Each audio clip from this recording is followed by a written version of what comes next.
Hello, everyone, and welcome back into another episode of Conversations with Chris and Cameron. It's episode 32, and we are going to discuss recapping the Kentucky-Florida blowout. I couldn't believe how much UK won by against Florida, 38-7. But then we're also going to briefly preview Tennessee Tech as well. But what an insane night it was on Saturday. Everybody was saying this is old Kroger Field. This is where UK was dominating like they did back in 2021 when they went 10-3. Of course. They improved their record to 4-5 after defeating Florida, and it was just an insane game overall. Yeah, definitely an insane game, and it continued to we would but every time we would score, I'd just be like, "What in the world am I witnessing?" I'm witnessing the best team of all time. We look like the 2000s Patriots or something. What is going on? And we just continued to absolutely roll, and that second quarter got pretty embarrassing for Florida. But yeah, I think it was like the biggest victory over Florida since sometime in the 60s or something, and then Yeah, the biggest difference in a win versus an SEC team since like '98. So it was a historic night, it to was. say the least. And this was a game that I think we both predicted a win, but it Yeah. was certainly not this. We I we were had not. I had 27-23, I remember. So, I yeah. don't remember. I had something low, like 20-13 or something Yeah. maybe. Yeah, like I said, overall an insane game, but I really want to talk about this before we get into the blowout. But the ending of that first half was insane because there were like four turnovers back to back to back to back. It was just insane where Cutter threw an interception, then DJ and then Cutter again, and then DJ again. I'm like, what is going on to in this first half? Dude, yeah, they were like, you score a point before half, and they're like, no, I don't want to. You score, and they just keep giving it back and forth. That was absolutely insane. That ending of the half was like hilarious, where it was like if you blinked, you'd see a turnover, like Yeah. you'd miss a turnover. It was crazy there at the end of the half.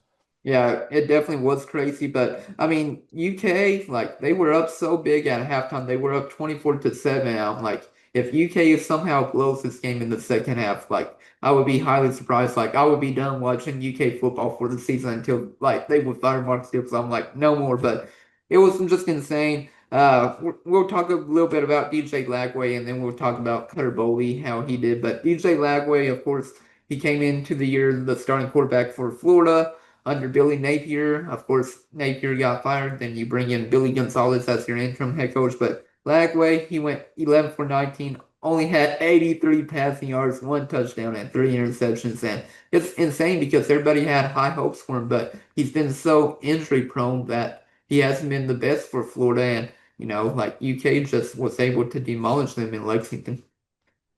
Yeah, it's absolutely insane because this was a dude that I mean, a lot of people that know a whole lot about college football had him like top five in the sport going into it. Yeah. Um, and he had shown glimpses last year when Graham Mertz got hurt, and so you really got to see a little bit of like what he's about to be, and he hasn't shown any of it. There's been, I think they played some bad team to start the year, and that team he showed it. Yeah, Long Island, that he looked good in that one, but other than that, he has looked awful. And that you mentioned he's been injury prone, so that's been part of it, but like he's just not been good. And I think he's probably the type of guy that I think will probably transfer and end up being solid somewhere else, or maybe if a different coach comes in, then maybe he stays. But um, yeah, it's very, very disappointing for him. And they I mean, their fans were very, very quick to shout for Tramell Jones, the freshman that ended up coming in and Yeah. taking over for him. Had 9 for 17, 60 passing yards for the backup quarterback. But now let's talk about Kentucky football. Cutter Boley, again, he won SEC Freshman of the Week, and it was great to see. Of course, he didn't have the best stat line. He went 18 for 23, 168 passing yards, two touchdowns, and one interception. Of course, you wish he could have a little bit more passing yards, and of course, getting rid of that interception. But overall, he played pretty well, and I was pretty happy with him. And how UK played because, like I said, winning 38-7, you hardly ever see that, especially against an SEC opponent. And we can also talk about the running back room. Every running back I believe scored. Dante Dowdell had 7 carries for 104 rushing yards, one touchdown. Seth McGowan, 22 carries for 92 rushing yards and two touchdowns. And then you cannot forget also that Jason Patterson received a passing touchdown as well. Not rushing, but passing or receiving. But Yeah. Yeah, that pass was amazing too. Where when Yeah. he caught that, and I was like, "What in the world? We just threw a rail to a running back out the backfield. Like, what is this offense?" But you mentioned the 18 for 23, 168 yards for Cutter. I think probably he would have had crazier numbers if Florida just at least kept a close game, even Mhm. a thought of a close game. Because well, I mean, we got up so much so fast, it was kind of like, all right, well, this one's over. Let's just pound the rock and run it out. But big shout out to Bush Hamden, like because his play calling was incredible on Saturday night, It and that was. was a big part of why we were able to pull away. But I love to see Dante Dowdell. He obviously got 65 of the yards in one of his 104 in one rush. But Yeah. when he broke that open, I was like, yes, this is like the whole time he was there, I was just grinning. I was like, he deserves this. This man, he's not had the easiest go this year for us. So getting him a big touchdown right there, and then Seth McGowan. I mean, he killed it as always, and then Jason Patterson. Then you even got a little bit of Tovani Mizzell, the freshman. So Yeah. you got all the guys from Love. Obviously, he didn't score, but like Jason Patterson, you mentioned he got in and played well. So it was really a full team effort offensively. I mean, everybody played good, and it could have been worse. That's what's crazy about it. It was It, 38-7, but it could have been worse. It definitely could have been worse. And then I remember during the game, Cutter Boley and of course Zach Calzada, they were making fun of the go get you some money, Garrett, that Calzada sent to Garrett. And then of course it got leaked online and everything. And everybody was talking about it last week. It was insane. Like CBS Sports was talking about it, about how UK spent 1.25 million on Calzada. Now he's the backup. And then you have this video come out of him going after a fan who tells you you're terrible at football, and then he's like, "Go get your money up with $100 bills." Yeah, we didn't get a chance to talk about that, but that was kind of crazy. It was absolutely nuts. And obviously now Garrett has come out with an apology. Calzada came out with an apology. Now I don't now it's almost become like a funny thing that maybe it ends up rallying this team and everything, but also Dari Noka with ESPN when he was talking about Garrett Nussmeier, he mentioned it. And he was like, when Garrett got sacked against Alabama on Saturday night, he was like, "Garrett, go get your money up" or something. And he was Yeah, like, from the words of a Kentucky quarterback or something. And I was like, "No way!" yeah, He just said. I had to rewind it, and I was like, "Did I hear that right?" Like, yeah, so it's definitely become a joke very, very quick. When it yeah. feels like a lot of these things kind of linger for a while, Mhm. it's become a joke really quick. And I love that. I don't know if they were doing the money before because it's always kind of been a thing with Manziel, but like I don't know if it's a new thing, if it's an old thing, but I love that it's there. It's so Yeah, funny. I love that it's there for sure too. And like I said, if UK loses this game barely or they get blown out, like it would definitely be a whole different story. Like everybody would be talking about Calzada, like how Mark Stoops doesn't have, the locker room all together. There's team chemistry going on with that and everything. But you don't have to worry about that now because you blow out Florida, you're up 30 or you win 38-7, and then you play against a tough FCS opponent with, of course, Tennessee Tech. We'll talk a little bit more about that in a second. I want to continue to talk about Florida, though. UK had in total 401 total yards against Florida compared to 247. And, it's insane because you have 233 rushing yards, 168 passing yards, and UK just dominated against Florida. Yeah, domination is definitely the word that you got to use for this one. And it's crazy because like this one and some others, if it wasn't for special teams with a muff punt, like they probably just don't have seven. Like it was probably just Yeah. 38-0. And some other games have been like that with the Texas game, that's special teams because of the two big punt returns. What else was it? Oh, like Auburn. I mean, that one also special teams gives them a couple points. So it's crazy. The defense has been lights out, and I know Florida's offense isn't necessarily the best in the world, but it was a crazy game. If we would have been able to finish this one 38-0 with those yards difference, I mean, this would have been the biggest beatdown over a team that has like a little bit of a pulse to them that I've ever seen, and it was crazy, literally Yeah. dominance from It start to it finish. was it was definitely crazy. Just to talk more about the domination, Kentucky had 24 first downs compared to Florida 17. They also went 8 for 12 for third down efficiencies compared to Florida 7 for 15, so under 50% for Florida. And then UK, they went on it 2 for 3 for fourth downs, and that's what I'm liking. Like Mark Stoops, yes, there are at times where I'm like, man, I wish he didn't go on it during the fourth down, like the two times against Ole Miss, but I'm glad he's actually starting to go for them. And UK is actually doing very well, and they are very successful on the third and fourth down conversions the past 2 weeks against Auburn and also Florida. Yeah, that adds to the like while I was watching the game, I was like, what are we watching? Because like we never go for it on fourth, and we never do some of these plays that like Bush was calling, and so it was crazy. Between the fourth down conversions, like you mentioned, that we've all been dying to see and wanting to see for a while. But I mean that's a big credit to Bush too, because going 2 for 3 um, was very very impressive too. So the fourth down efficiency was very good. And then third down being 8 for 12, like the play calling was just excellent from Bush. I agree. And also another thing that sticks out to me is UK had zero punts. Like it's insane to think about. Well, it's saying that we had zero punts, but we punted the ball that one time that oh wait, no, that was Florida. That was Florida that punted, and then we had the fake or had the fumble from Jamori Macklin. So I'm being dumb, but no, that is also what stands out to me though. The zero punts for UK. Like, when was the last time UK didn't have to punt the ball at all during the game? Of course, didn't even have to bring out the zero overall toughness rating Aiden LaRose to kick for you at all.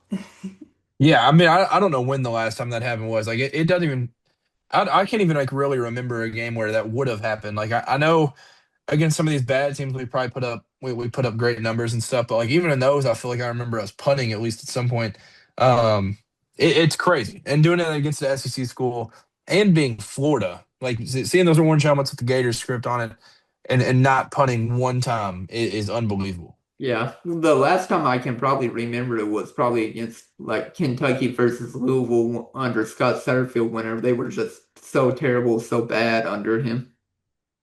Yeah, well, yeah, because Max Duffy always talks about that. Like there was some trash talk that he had where he was like, "I literally never punted against you," or something. He had some trash talk about it. So yeah, the 2018 one, I know we didn't, Yeah. because that was like some trash talk from Max. But yeah, there's not many that come to memory of us just not ever punting in a game. Yeah, it's just insane to think about. The only really stat that I did not like against Florida though was UK. They had in total three fumbles lost and one interception. You can't have four turnovers during the game. Like, if you cut out those turnovers during the game, you're going to be fine. Of course, it didn't really matter against Florida because you won 38-7. But if you have four turnovers against anybody, like, you're probably either going to lose this game or it'll be a lot closer than you expect. Yeah, yeah, I agree with that. I mean that's the one like negative is you gotta like clean those up. That's the one fault for us. So definitely gotta clean that up because you got a couple tough opponents coming up. But other than that, it was like it was clean. I mean, obviously right there before half was just crazy. But outside of that little stretch, it was a clean game for the most part. Yeah, it was definitely a clean game for the most part, for sure. Do you have anything else you want to add about Florida? Real quick, I do want to add about the injuries. UK lost two players during the Florida game, sadly, of course. UK lost Jordan Lovett, who is a redshirt senior from Kentucky, and then they also lost Sam Green, who transferred in from USC, the Trojans, to UK. So it definitely sucks that UK lost both defenders for the rest of the year with them. Yeah, yeah, definitely. Those guys have been very good, and Sam Green's been exceptional the last couple weeks for us too. So it sucks. So prayers for them, speedy recovery for them. But very very sad to see those guys end up leaving injured.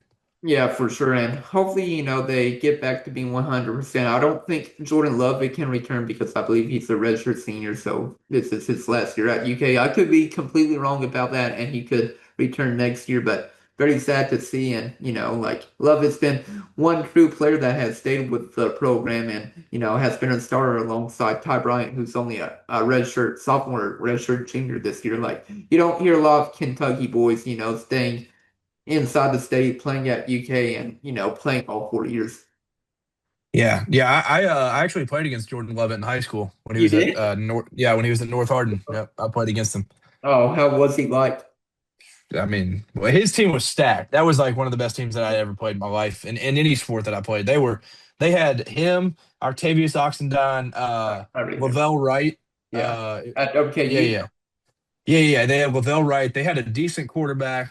They had like a receiver that was going to Texas for baseball or something. Like they were insane. And we played there that year. It was crazy. But Jordan Levitt was definitely like really good in high school. And then so it was cool to see him kind of stick around and play for a really long time at Kentucky too. Yeah, for sure. But do you have anything else you want to add before we transition to Tennessee Tech? I don't think so. It's crazy to say that we have like owned Florida at home For recently. Yeah, it's crazy. We'll say this real quick. It's crazy that UK has defeated Florida 4 out of 5 times in the past 5 years, and we still want Mark Stoops fired. That is a wild, yeah, yeah. I mean, if you would have told somebody that in like 2010, like in the midst of the long streak, even like just right before he broke it, like oh yeah, by the way, he'll win 4 of 5 and then dominate them at home for a while, and but then yeah, we'll still want him fired. Like that's a crazy thing to think about. Yeah, that's like insane to think about because of course UK had that 31-year long losing streak against them. Yeah, and it felt like it was never going to end, and then now here we are on the other side of things where it's like, oh yeah, we can just beat that team. We had so many chances to end it before 2018 though. Like I don't know how we did not like when what like not to go off on a tangent, like how did we not have, 11 players on the field twice against Florida in the same game? Yeah, it literally felt like it was like a haunting of like you're just never going to do it. Like Yeah, it was unbelievable the ways that we'd figure out to lose those games. we're never going to break the streak, but luckily Florida had Dan Mullen and we were able to finally. Yeah, but they got rid of him because like you don't lose to Kentucky, but now you're just everybody that you have loses to Kentucky. Yeah, but let's get on to Tennessee Tech. We'll briefly talk about them. It's a shorter podcast tonight because, got some stuff to do, but it's a shorter podcast tonight. But let's talk about Tennessee Tech. UK, they are facing an FCS team. Tennessee Tech is currently 10-0 on the season. UK is only 4-5. And, it's insane that they are doing so well. And of course, they're going to do everything that they can to upset Florida at Kroger Field this upcoming Saturday. They're upset Kentucky. Oh yeah, upset Kentucky. Yeah. Yeah, it's crazy, and it's made its way outside of Big Blue Nation too. Like it's, I've seen actual just like neutral college football pages talk about like who in the world is Kentucky playing this weekend? Why are they playing this? And but they've been dominant. They've put Yeah. up a crazy amount of points in a lot of different games this year, and they're sitting at 10-0 and first in the OVC Big South. So it's definitely not the FCS opponent that you think you're getting as the cupcakes towards the end of the year because it is the complete opposite of a cupcake for sure. Yeah, it's definitely like you were saying, like not a cupcake match for sure. They're ranked number 5 in the FCS, so that's insane to think about. They also have the highest scoring offense as well, with FCS, and it's insane to think about because like you never expect Tennessee Tech to be 10-0 at this point, facing off against a 4-5 Kentucky team where, anything could happen. Of course, the point spread is insane. It's 20.5 point favorite for UK. So UK should still easily be able to blow them out. But, you look at that record and they're going to be extra motivated to get that 11th win on the year end to stay undefeated. Yeah, they can be motivated, but they're going against the most motivated. That's the truth. But it is funny because like I remember looking back and probably like I guess when we lost a couple and it was probably they were sitting at like 6-0 and it was like, dude, look at that team. Like we're playing this team that's really, really good at the end of the year. And but then they just kept winning and they just continue to win. And it's crazy. And but I mean they put up over 63 different times. Like that's this team is crazy offensively. And the fact that we have a over 20 point like favorite for us like is it's kind of wild, but I'm hoping that we comfortably cover that. This should be anytime you go against an FCS team, especially now in the NIL era where you actually have a bigger gap between these type of teams, like you should absolutely dominate this team. And then I'm hoping that's the case for this weekend. I mean, I feel like they'll easily dominate them. Of course, they kept it, Toledo kept it close with Kentucky, but of course, Toledo is no FCS team. They're a MAC school and everything. So I really do believe UK will blow out Tennessee Tech. It won't be close at all. But let's talk a little bit about the players and we'll get into score predictions. Of course, their quarterback, Visperas, he's already had 2,120 passing yards. He's 170 for 259, and then also had 22 touchdowns and 4 interceptions. So he's the type of player that does not like to throw interceptions at all. Like he likes to keep it clean, and he already has 22 touchdowns during the year. Yeah, this dude is an absolute baller. I mean, he's throwing um, just shy of 66% on completion. And you mentioned that 22 to 4 touchdown interception is crazy. But yeah, he's been awesome and already over 2,000 yards is crazy. So definitely got to slow him down. Hopefully we add to that interception total. Yeah, hopefully. I mean, like I said, we did it against Florida. We did it against Auburn, against Ole Miss. Like we just need to continue to have more interceptions, more fumbles, whatever it might be. Just cause so much havoc in that backfield. Yeah, yeah, definitely. I mean, he's taken 14 sacks this year and has lost 64 yards off of that. So we need to add to that for sure. But Yeah, you mentioned that like we played a lot better quarterbacks than he is this year, and we've done well against him. So hopefully this one we're able to kind of dominate start to finish. what if we can't dominate now? Yeah, Yeah, if we can't dominate, then fire Mark Stoops, right? yeah, yeah. I mean that's about where we're at. It feels like, but Yeah. Kekoa Visperas, I guess that's how you would yeah, pronounce that I quarterback was name. trying to figure it out. Yeah, I was gonna guess Kekoa Kekoa. Visperas. Yeah, something like that. It's a weird pronouncer for sure. But now we'll get into the running back room though. Their running back is Q Quinn. He has 655 rushing yards. He actually has more rushing yards than Seth McGowan. He has a total of 87 carries for 9 touchdowns. So he has also fewer carries than Seth McGowan, and it's just crazy to think about how well he's been doing. Yeah, he looks like a baller, but they also have the I mean they have another running back. They've combined for 19 touchdowns. That's crazy. But Yeah. yeah, Quinn looks like an absolute dog. 7.5 yards per carry. It seems like he's definitely a big part of their offense and what has Yeah. them clicking. Yeah, his name is Quintel Quinn, so he has like two first names. So, but yeah, it's just insane. 87 carries, like I said, 655 rushing yards, 9 touchdowns, and he's averaging 7.5 yards per carry. So, like I said, UK will have to make sure they tackle him, make sure get him in the backfield, tackles for losses, and then the other running back that they have, it is Kadarius Jennings. He has 73 carries for 489 yards and 10 touchdowns on the season. So, like you were saying, their running back room is insane. Like two of those players having 19 total rushing touchdowns are insane. I think that might be Q Darius. I think it might just be like two Qs, like Quintel and like Q Darius. Hugh Darius, not Kadarius. I feel like I don't know. I mean, Uh, we'll see on the broadcast. I'm not completely sure, but yeah, uh, yeah, those two guys just look like dogs. I mean, 489, 655 for those two. It's crazy just to see two running backs that have those numbers, and they've combined for 19 touchdowns on the year. yeah. And then we'll get into the receiving room right now. So basically their receiving room is pretty like even with their top three wide receivers, but Noah Robinson, he has had 31 receptions for 473 receiving yards and 6 touchdowns. But you also have a couple of other players. You've got Marie Sullivan, 35 receiving yards, 472, 35 receptions, 472 receiving yards, and 4 touchdowns. And then the other big player you've got is Trey Holloway, 27 receptions, 431 receiving yards, and 3 touchdowns. So overall, their receiving room is spread out very well.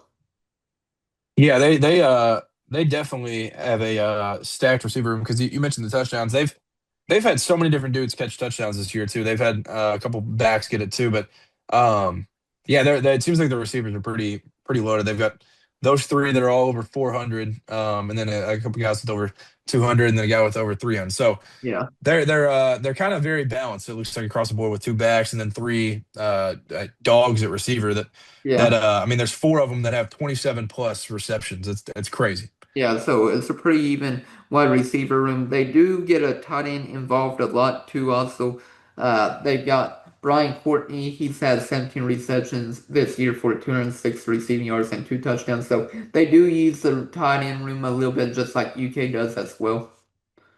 Yeah, yeah. That similar to us with that. They he's got two touchdowns this year, so we'll have to slow him down as well. But the receiver core looks like it's kind of balanced with the Mhm. back. So it's not like we're going to be able to just kind of focus in and hone in on one guy just to slow down. So it'll take a full team defense effort on Saturday. Yeah. There's only one other thing that I really want to talk about before we get into score predictions and the game MVP. But let's talk about the defensive player, Maurice Lapierre, I guess you would pronounce his name, but he has a total of 7 sacks and 21 total tackles on the year, which is insane to think about. They do like to get into the backfield because they've got quite a few different players that, get sacks and everything. You've got Theron Gaines as well. He's got 5.5 sacks. And then you've got another player that I cannot pronounce, Chima Wagwu, I guess. Iwuagwu? I Yeah, don't know. something like that. He also has 5 sacks. So basically, UK will have to make sure they protect Cutter Boley or protect their running back, make sure you don't get any sacks or tackles for losses against Tennessee Tech. Yeah, definitely. These dudes look like dogs, though. I mean, all three of those guys on the D line are crazy. But you mentioned there's a lot of dudes that just have sacks. Like it seems like they get after the quarterback a lot. So, and then they've forced some fumbles this year. So their defense is no joke. Obviously their offense has been crazy, and that's been kind of the story of the team. But their defense is definitely right there with them. So Mhm. it's not gonna be easy, but obviously we should still cruise to a victory in this one. Yeah, I agree with you on that. But do you want to get into score predictions and game MVPs? Yep, that'll work. All right, let's get into it. So I think it's going to be another blowout for UK. I think they're going to cover the spread. The spread right now on FanDuel is 20.5, so I'll go a little bit above that. I say UK will be high scoring. I say they're going to win 41-13. I feel like we're going to probably allow one touchdown and two field goals, but overall it's going to be a blowout. UK covers the spread with ease. Okay. Yeah, I'm gonna go 52-16. I think it's a touchdown and three field goals for them. But yeah, I want to see this just kind of cruising. I want to see this offense click against a team that should be worse than Florida. Our offense was going crazy against them, so I'm hoping that we can put up more points Yeah. in this one. Yeah, and then I'll go with the game MVP. I'll go with Seth McGowan. I feel like he's just going to like have a career night where he's going to rush probably for like 200. Let's go with 150 plus rushing yards along with like 3 touchdowns. And I'll say he'll also add 30 yards receiving and 1 touchdown. Something like that. He's just going to go off where he has like 4 total touchdowns during the game. Okay, that'd be awesome. I'll go with Kendrick Law. I think he's gonna have a couple crazy games. This is the kind of the difference between these two levels of where they play versus where we play. We have Kendrick Law is just the fastest man in the world. It feels like Yeah. so. I feel like he's gonna have a couple touchdowns and over 100 all purpose. I don't know if it's gonna be rushing or receiving, but I feel like we'll just get him the ball in some creative ways, and he'll be able to show off his speed, show off his just footwork, and how awesome he is. So I think he'll have a couple touchdowns. He's my MVP. Yeah, and then it's insane. UK's at 5 wins if they do defeat Tennessee Tech, and then you've got to get one more win, whether it be against Vandy or Louisville, to close out the season to get bowl eligibility. Like insane to think about just 2 or 3 weeks ago, whenever UK only had 2 wins at the time. Yeah, it's wild. It's wild where we've gotten. Because yeah, I mean, a few weeks ago, a few weeks back, I was like, well, who's gonna be our next head coach? It was like already written in stone. We were just done, and then here we are. We rattle off a few, and we arguably should have a couple more than what we already have. So it's crazy to think that we could potentially be at 5 wins this weekend. Yeah, for sure. And then we'll see if they can pull off the upset either against Vandy or Louisville. We'll talk about that, of course, coming up. The only other thing I really want to mention to wrap it up, but Mitch Barnhart, he talked to the media the other day. It does sound like Mark Stoops' job is safe for now. I could be wrong and not reading into it correctly, but I listened into the press conference, the interview that they did with Mitch Barnhart, and it definitely sounds like his job is safe for now. Yeah, I heard that as well, and I would agree. It does feel like he wants to keep him, and he probably will keep him at this point. And even with the 5-7 record being like kind of the one where it was like, I don't know what we'll end up doing. It seems like even with that record, it would probably even end up staying. Yeah. That Stoops is the head coach there. Yeah, it's just insane to think about just 3 or 4 weeks ago. But like I said, it just depends. And, Barnhart was like, I've known him for over a decade, and I want him to continue to be successful here at UK and improving the team. And he was like, I'm going to talk to him like I talk to every coach at the end of the year, at the end of their season on ways that they can improve, or like what is going on with the program at that time. So like I said, it sounds like Stoops' job is safe. The only way that he doesn't have a job here next year is if he wants to like leave or retire or whatever it might be. Yeah, and I think that's one thing that fans maybe aren't considering enough is that like even if we do end up going like 6-6, I mean maybe even 7-5, that maybe he does just hang it up and maybe it's just kind of the end of the road. And it feels like I haven't heard too many fans that kind of think of that. They're like, oh, let's just fire him, let's just fire him. And like there is a world where he does just kind of step away when the season's over. I just don't see it happening though. 16.5 million you're walking away from. Yeah, yeah. I mean, it'd be crazy to see, but maybe they work out something and it's like an agreement firing or something, and Yeah. they end up figuring something out. Yeah, we'll see though. It's time to build a statue again though for Mark Stoops. Yeah, no doubt. 38-7 victory over Florida. Let's build it. Yeah, let's build it for sure. But no, we appreciate you all watching on YouTube and of course listening on Apple Podcasts and Spotify as well. But this is Chris Beesmore and And Cameron Waddle, signing out. Have a great night, everybody. Woo, go Cats. go Cats.